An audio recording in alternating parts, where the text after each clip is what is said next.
गाड़ी रोको, जल्दी से गाड़ी रोको। बस बस यहीं पर गाड़ी रोको। पानी की बोतल लाओ जल्दी।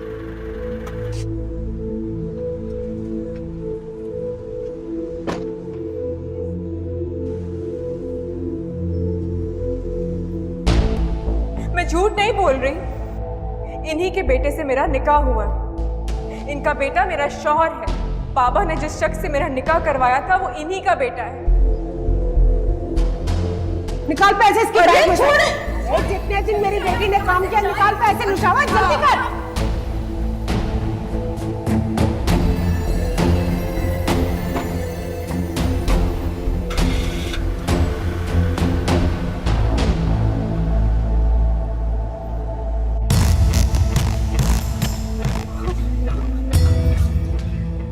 तुम यहाँ क्या कर रही हो? जाओ अंदर। क्या तमाशा किया था तुमने मैडम के घर में, और क्यों किया था? क्या किया था तुमने? बताओ मुझे।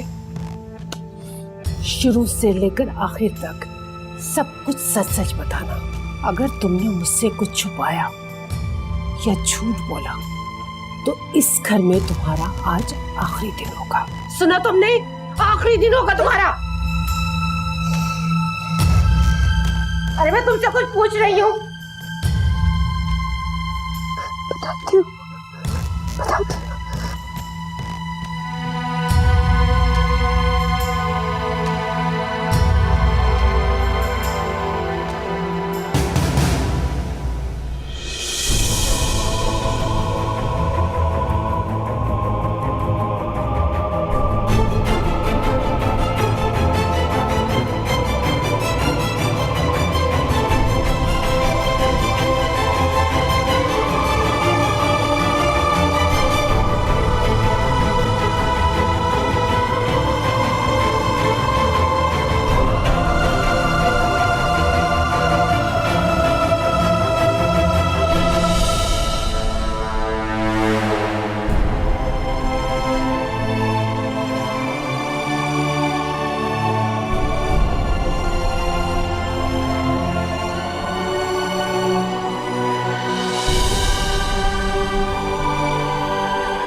जब तुम्हारे पास कोई दलील नहीं है, कोई सबूत नहीं है, कोई गवाह नहीं है,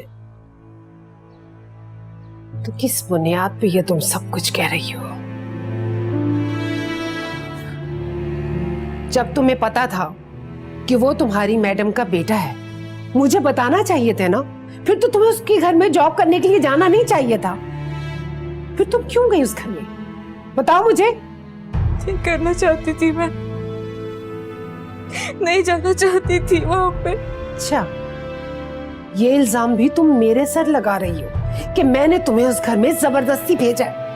मैंने तुम्हें उस घर में जबरदस्ती नहीं भेजा है, इस घर की भूख ने भेजा है। वो भी खत्म नहीं हो सकी। वो मनहूस जिस दिन से तुमने निकाह किया है ना, हमारे सरों पर एक के बाद एक मुसीबत आ रही है। मुंह छुपा लेने से ये दाग खत्म नहीं हो जाएगा। तुमने अभी तक मेरे सवाल का जवाब नहीं दिया है। बताओ मुझे, बताओ मुझे। एंड उसकी शादी वाले दिन तुमने ये तमाशा क्यों खड़ा किया? बोलो, क्यों खड़ा किया तुमने ये तमाशा? अम्मी, वो मुझे लगता था कि वो मुझसे क्या मुझसे? बताओ मुझे। मुझे लगता था कि वो मेरी बहुत परवाह करता है, मेरा ख्याल रखता है। उसने मुझसे कहा था कि वो मुझे अलग घर भी दे देगा लेके, मगर उस शादी को ओन नहीं कर रहा था। और मैंने उससे यही कहा था कि तुम जब तक इस शादी को ओन नहीं करते तो मुझे नहीं रहना तुम्हारे साथ, मुझे तलाक दे दो। या वो तुम्हें घर लेकर दे रहा था, तुम्हें इज्जत चाहिए थी, नाम चाहिए था, तलाक चाहिए थी। जो तुम्हारे बाप ने छुप कर तुम्हारा निकाह किया है ना, उसके बाद तुम जैसी लड़कियों को इज्जत नहीं मिलती। समझ आई तुम्हें? नहीं मिलती तुम जैसी लड़कियों को इज्जत। और बहुत सुनो, तुम्हारी वजह से मेरी दहलीज पर अगर पुलिस आई ना, तो सबसे पहले मैं तुम्हें जहर दे के मारूंगी, उसके बाद सब घर वालों को भी मार दूंगी। सुना तुमने?